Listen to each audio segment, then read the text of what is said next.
तर तमिळनाडूमध्ये 234 जागांसाठी आज मतमोजणी होतीये। 23 एप्रिलला तमिळनाडू विधानसभेसाठी सर्व 234 जागांसाठी मतदान पार पडले। एकूण 84.69% मतदारांनी मतदान केलंय। तमिळनाडूमध्ये मुख्य लढत प्रामुख्याने द्रविड मुन्नेत्र कझगम आणि ऑल इंडिया अण्णा द्रविड मुन्नेत्र कझगम यांच्यात होतीये। तर सुपरस्टार विजयच्या टीव्हीके पक्षामुळे निवडणुकांची रंगत आणखीनच वाढली आहे। आज एकूण 62 मतमोजणी केंद्रांवर मतमोजणी पार पडेल।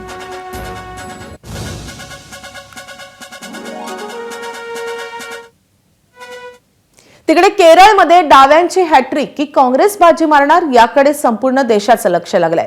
थोड्याच वेळात मतमोजणीला सुरुवात होईल। केरळमध्ये सत्ताधारी लेफ्ट डेमोक्रेटिक फ्रंट म्हणजे एलडीएफ आणि विरोधी युनायटेड डेमोक्रेटिक फ्रंट म्हणजे यूडीएफ आणि भाजपच्या नेतृत्वाखालील एनडीए यांच्यात प्रमुख लढत आहे। केरळमधील निकालाकडे सर्वांचं लक्ष आहे। केरळमध्ये 140 जागांसाठी एकूण 883 उमेदवारांनी निवडणूक लढवली आहे। तिरुवनंतपुरम येथील मतमोजणी केंद्रावरून आमच्या प्रतिनिधींनी या मतमोजणीचा आढावा घेतलाय, आपण पाहूया। देशात आज 5 राज्याच्या निवडणुकाचा रिझल्ट येणार आहे। सध्या आपण आहोत केरळच्या तिरुवनंतपुरम मध्ये आणि इथे पण मतमोजणीची जी सुरुवात आहे ती आपल्याला थोड्या वेळात पाहायला मिळणार आहे।